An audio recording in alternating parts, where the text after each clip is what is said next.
আপোনালোক সকলোকে স্বাগতম জনাইছো। বিধায়ক অখিল গগৈ এতিয়া সৰব হৈছে পাইকান কাণ্ডক লৈ।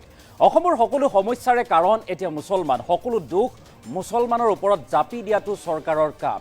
উচ্ছেদিত আৰক্ষীক আক্ৰমণ কৰাটো সম্পূৰ্ণৰূপে মিছা আৰু পাইকানত সংঘটিত গুলীচালনাৰ উচিত তদন্ত হ'ব লাগে বুলি দাবী উত্থাপন কৰিছে এতিয়া শিৱসাগৰৰ বিধায়ক অখিল গগৈয়ে। এটা ডাঙৰ খবৰ আমি এই মুহূৰ্তত লৈ আহিছোঁ যে অসমৰ সকলো সমস্যাৰে কাৰণ এতিয়া মুছলমান। এই মন্তব্য কৰিছে বিধায়ক অখিল গগৈ আৰু মুছলমানৰ ওপৰতে সকলো দুখ জাপি দিবলৈ চৰকাৰে কাম কৰিছে বুলি উল্লেখ কৰিছে। অৰ্থাৎ সকলো দুখ মুছলমানৰ ওপৰত জাপি দিয়াটো চৰকাৰৰ কাম আৰু উচ্ছেদিতই আৰক্ষীক আক্ৰমণ কৰাটো সম্পূৰ্ণৰূপে মিছা বা ভিত্তিহীন বুলি উল্লেখ কৰিছে। আৰু পাইকানত সংঘটিত গুলীচালনাৰ উচিত তদন্ত হ'ব লাগে বুলিও দাবী কৰিছে বিধায়কগৰাকীয়ে। আৰু পাইকান কাণ্ডক লৈ এনেদৰে সৰব অখিল গগৈ। ৰাইজে আৰক্ষীক আক্ৰমণ কৰা বুলি বিজেপিয়ে প্ৰচাৰ কৰিছে। ৰাইজে অৰ্থাৎ উচ্ছেদিত আৰক্ষীক আক্ৰমণ কৰা বুলি উল্লেখ কৰিছে। বিজেপি চৰকাৰৰ উদ্দেশ্য হৈছে আদানী আম্বানী ৰামদেৱক মাতি দিয়া। বৃহস্পতিবাৰে পাইকানত বহুত মানুহক আঘাতপ্ৰাপ্ত কৰিছে আৰক্ষীয়ে। বহু মানুহক আঘাতপ্ৰাপ্ত কৰিছে, আহত কৰিছে আৰক্ষীয়ে। পাইকানৰ ঘটনাক লৈ এনেদৰে এতিয়া সৰব হৈছে বিধায়ক অখিল গগৈ আৰু এই সমগ্ৰ ঘটনাৰ উচিত তদন্ত হ'ব লাগে বুলিও এতিয়া দাবী কৰিছে বিধায়কগৰাকীয়ে। আৰু অসমৰ সকলো সমস্যাৰে কাৰণ এতিয়া মুছলমান আৰু বিজেপিয়ে মুছলমানৰ ওপৰতে সকলো দুখ জাপি দিয়ে বুলি উল্লেখ কৰিছে। সকলো দুখ মুছলমানৰ ওপৰত জাপি দিয়াটো এতিয়া চৰকাৰৰ কাম বুলি উল্লেখ কৰিছে। এই সন্দৰ্ভত এনেদৰে বিস্ফোৰক মন্তব্য, ডাঙৰ মন্তব্য বিধায়কগৰাকীৰ। উচ্ছেদিত আৰক্ষীক আক্ৰমণ কৰাটো সম্পূৰ্ণৰূপে মিছা আখ্যা দিছে এতিয়া বিধায়ক অখিল গগৈয়ে। লগতে দাবী কৰিছে পাইকানত সংঘটিত এই গুলীচালনাৰ উচিত তদন্ত হ'ব লাগে। আৰু আৰক্ষীৰ গুলীত যিহেতু চাকৱাৰ হুছেইন নামৰ এজন লোকে প্ৰাণ হেৰুৱাইছিল আৰু সমগ্ৰ ঘটনাক লৈ ক্ৰিয়া প্ৰতিক্ৰিয়া অব্যাহত আছে। ৰাজ্যৰ মুখ্যমন্ত্ৰী ডক্টৰ হিমন্ত বিশ্ব শৰ্মায়ো এই সন্দৰ্ভত মন্তব্য আগবঢ়াইছিল যে আৰক্ষীয়ে 21 গৰাকী আৰক্ষীৰ জোৱান আহত হৈছিল উচ্ছেদিতৰ আক্ৰমণত, যাৰ বাবে আৰক্ষীয়ে প্ৰত্যাক্ৰমণ কৰিবলৈ বাধ্য হৈছিল, যাৰ পৰিপ্ৰেক্ষিতত এই ঘটনা সংঘটিত হৈছিল। আৰু এই সমগ্ৰ ঘটনাক এতিয়া উচিত তদন্ত কৰিবৰ বাবে দাবী উত্থাপন কৰিছে বিধায়ক অখিল গগৈয়ে। অখিল গগৈয়ে এই সন্দৰ্ভত পাইকানৰ ঘটনা সন্দৰ্ভত কি কৈছিল মন্তব্য আছে, আমি মন্তব্য আগবঢ়াইছোঁ। কালিৰ যিটো ঘটনা, সেই ঘটনাটোত আচলতে পুলিচে আক্ৰমণ কৰিছে। পুলিচে দুজন মানুহক নিহত কৰিছে, হত্যা কৰিছে। পুলিচে বহুত মানুহক আঘাতপ্ৰাপ্ত কৰিছে। যে অসমত যত দুখ নন্দ ঘোষ, অসমত যদি কিবা এটা সমস্যা হয় সেইটো মুছলমানৰ ওপৰত জাপি দিয়াটোৱে অসম চৰকাৰৰ কাম। উচ্ছেদিত মানুহে পুলিচক আক্ৰমণ কৰা নাই, পুলিচে উচ্ছেদিত মানুহক আক্ৰমণ কৰিছে। এই ঘটনাটো কিয় এনেকৈ জনতাৰ ওপৰত দুজন মানুহক গুলীয়াই হত্যা কৰিলে তাৰ ওপৰত এটা তদন্তৰ ব্যৱস্থা কৰিব লাগে। আমি মানুহৰ পক্ষত থকা মানুহ, হিন্দু মানুহক আক্ৰমণ কৰিলে হিন্দুৰ পক্ষত থাকিম, মুছলমান মানুহক আক্ৰমণ কৰিলে মুছলমানৰ পক্ষত থাকিম। এওঁলোকৰ ধান্দাটো কি? এওঁলোকৰ ধান্দাটো আদানী আৰু আম্বানীক মাতি দিয়া, ৰামদেৱক মাতি দিয়া। মই প্ৰথম এটা কথা কওঁ, বিজেপি চৰকাৰে আজিকালি নিজৰ ইচ্ছামতে গোটেই নেৰেটিভটো বনাই দিয়ে। উচ্ছেদিত মানুহে পুলিচক আক্ৰমণ কৰা নাই, পুলিচে উচ্ছেদিত মানুহক আক্ৰমণ কৰিছে। আৰু উচ্ছেদিত মানুহক যেতিয়া নিৰ্বিচাৰে আক্ৰমণ কৰিছে তেতিয়াহে উচ্ছেদিত মানুহে ৰিটেলিয়েট কৰিছে। কোনো পুলিচ নিহত হোৱা নাই। আপুনি চাগে আহত বুলি ক'ব কৈছিলে, কিন্তু কোনো পুলিচ নিহত হোৱা নাই। মৃত্যু ঘটিছে এজন সাধাৰণ মানুহৰ, দুজন মানুহৰ মৃত্যু ঘটিছে। আৰু বহু মানুহে আঘাতপ্ৰাপ্ত হৈছে, চিৰিয়াছলি আঘাতপ্ৰাপ্ত হৈছে। মই জনামতে এজন পুলিচে অকণমান শিলগুটি এটাত আঘাতপ্ৰাপ্ত হৈছে, তাৰ বাহিৰে পুলিচৰ বিশেষ একো আঘাত নাই।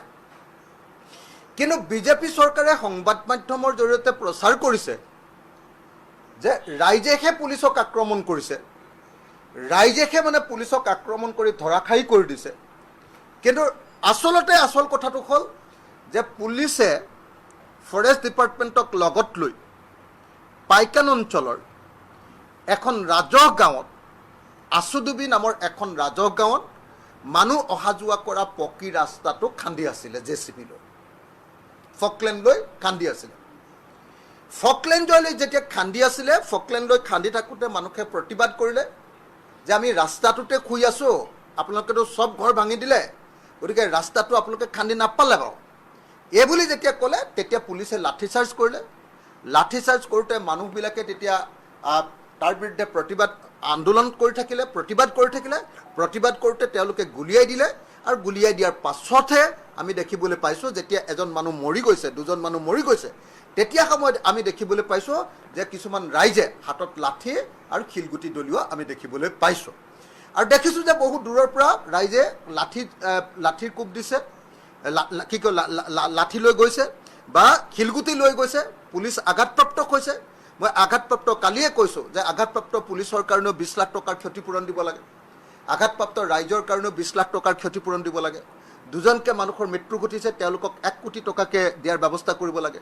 আৰু এই ঘটনাটো কিয় এনেকৈ জনতাৰ ওপৰত দুজন মানুহক গুলীয়াই হত্যা কৰিলে তাৰ ওপৰত এটা তদন্তৰ ব্যৱস্থা কৰিব লাগে। কিন্তু আপোনালোকে সকলোৱে জানে আজিকালি এনেকুৱা হৈ গ'ল যে অসমত যত দুখ নন্দ ঘোষ, অসমত যদি কিবা এটা সমস্যা হয় সেইটো মুছলমানৰ ওপৰত জাপি দিয়াটোৱে অসম চৰকাৰৰ কাম। আৰু দুৰ্ভাগ্যজনকভাৱে অসমত এনেকুৱা এচাম মানুহো ওলাই গ'ল, লগতে এচাম সাংবাদিকো ওলাই গ'ল, সকলো মানুহ ওলাই গ'ল, যি মানে মুছলমান মানুহকে যিয়ে কাম নকৰক, মুছলমানক যদি মৰিয়াই মাৰিও পেলায় তাৰ পাছতো মুছলমানেহে মৰিয়াই পেলালে বুলি নিউজ কৰিবৰ কাৰণে বা মানুহৰ মাজত প্ৰচাৰ কৰিবৰ কাৰণে ভাল পায়। সেইকাৰণে আমি সঁচা কথা কোৱা মানুহ, আমি মানুহৰ পক্ষত থকা মানুহ। হিন্দু মানুহক আক্ৰমণ কৰিলে হিন্দুৰ পক্ষত থাকিম, মুছলমান মানুহক আক্ৰমণ কৰিলে মুছলমানৰ পক্ষত থাকিম, খ্ৰীষ্টানক আক্ৰমণ কৰিলে খ্ৰীষ্টানৰ পক্ষত থাকিম। ধুবুৰীত আজি হিন্দু মানুহৰ উচ্ছেদ কৰিব কৈছে। মইতো কেইদিনমানৰ ভিতৰত ধুবুৰীলৈ গৈ আছোঁ।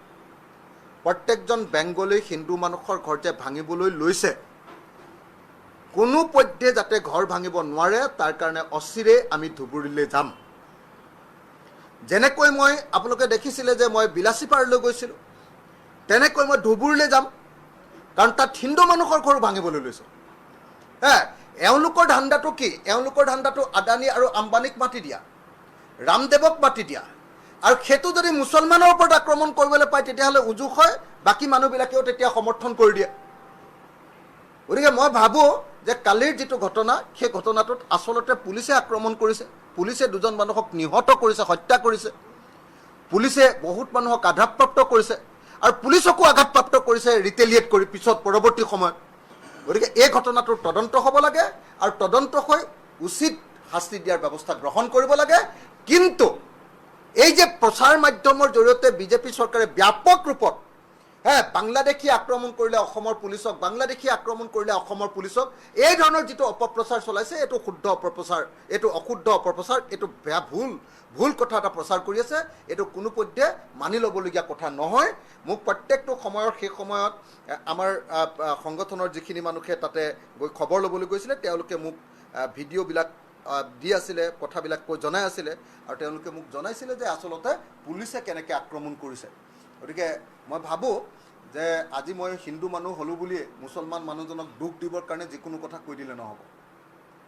মইতো মানুহ, মুছলমান মানুহজনো মানুহ।